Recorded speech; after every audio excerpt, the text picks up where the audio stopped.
Hello students, welcome to my channel online classes. और आज हम लोग कक्षा 12 भूगोल इसमें अपने अगले टॉपिक की बात करेंगे।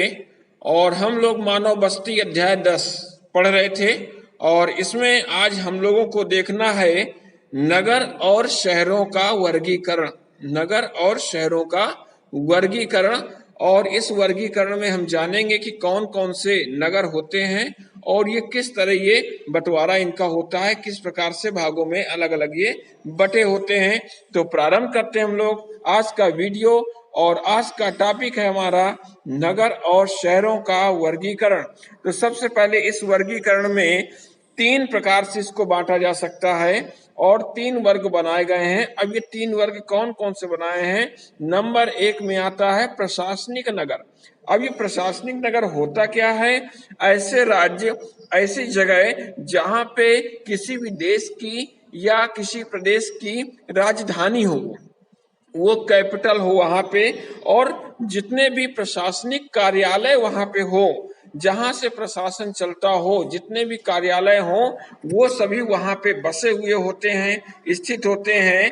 चाहे वो केंद्र सरकार के हो या वो राज्य सरकार के हो, जितनी भी गतिविधियां वहीं से स्टार्ट होती हो, तो ऐसी कंडीशन में वे नगर क्या कहलाते हैं? प्रशासनिक नगर कहलाते हैं। अब नंबर दो आ रहा है आपका व्यापारिक और व्यावसायिक नगर। अब ये नगर क्या होते हैं?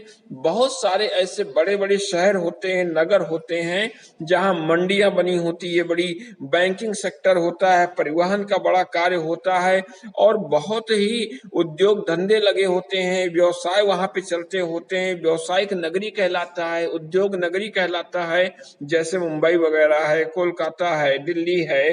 तो इस तरह के वहां पे ये सभी व्यापारिक केंद्र होते हैं। यदि विश्व में हम अलग अलग नगरों की बात करते हैं तो आपका फ्रैंकफर्ट नगर है, एम्स्टर्डम है, मैनचेस्टर है, और यदि भारत में है तो सूरत, लुधियाना, ऐसे ही कुछ व्यावसायिक और व्यापारिक नगर हमको मिलते हैं।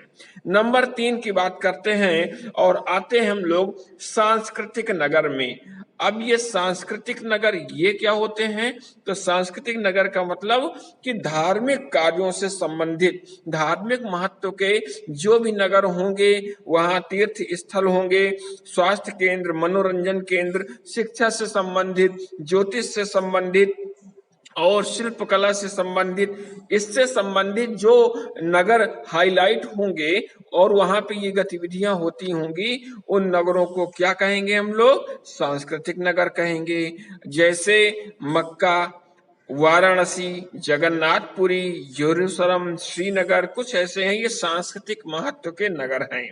ये सब तो ठीक है, लेकिन फिर बात आती है कि नगर और शहरों का वर्गीकरण तो हमने कर लिया, लेकिन नगरीकरण क्या होता है?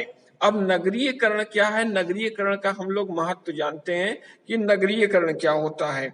एक तरह के नगर बनने की क्रिया, धीरे धीरे नगरों का विकास होना, गांव से शहर की ओर लोगों का पलायन होना, और प्राथमिक क्रियाकलाप जिस क्षेत्र में होते हैं उन गांवों में, वहां से द्वितीय क्षेत्र की ओर पहुंचना, तृतीय क्षेत्र वाले क्रियाकलापों की ओर पहुंचना और आपस में चेंजिंग होना, इसी को हम लोग क्या कहेंगे? नगरीयकरण कहेंगे। और नगरीयकरण मुख्य रूप से वृद्धि का भी सूचक होता है और विकास का भी सूचक होता है। इससे पता चलता है कि उस क्षेत्र में, उस राष्ट्र में, उस जगह विकास भी हो रहा है, वहां पे वृद्धि भी हो रही है। और यदि आंकड़े देखते हैं हम, तो लगभग 1990 के दशक से 2 करोड़ से 3 करोड़ तक जनसंख्या गांवों से नगरों की ओर पलायन कर चुकी है। यदि हम इसकी डिफिनीशन देखते हैं नगरीकरण की, कि नगरीकरण से अभिप्राय क्या है? केवल संकुचित क्षेत्र में अधिक जनसंख्या से नहीं होता, जबकि सामाजिक आर्थिक संबंधों में परिवर्तन वहां पे होना चाहिए, तभी नगरीकरण हम मानेंगे।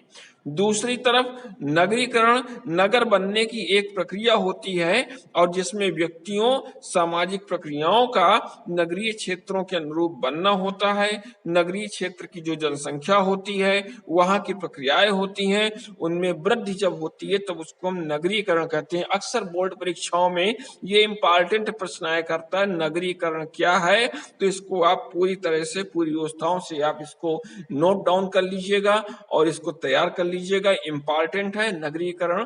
और इसमें आज हम लोग ने चर्चा किया कि नगर और शहरों का वर्गीकरण क्या होता है और नगरीकरण क्या होता है।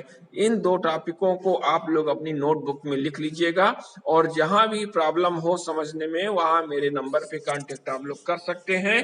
और जिन लोगों को पिछले वीडियोस नहीं मिले हुए हैं वे चैनल को सब्सक्राइब कर लेंगे तो वीडियो की लाइन में आप देखेंगे तो सभी पुराने पाठ 1 से अध्याय 1 से पूरे वीडियोज आपको मिल जाएंगे चैप्टर वाइज और टॉपिक वाइज। आप उनसे अपने नोट्स बना सकते हैं और जिनके पास ये नहीं हो वहां पे आप इनको शेयर कर सकते हैं। तो मिलते हैं हम लोग अपने अगले टर्न में नए टॉपिक के साथ।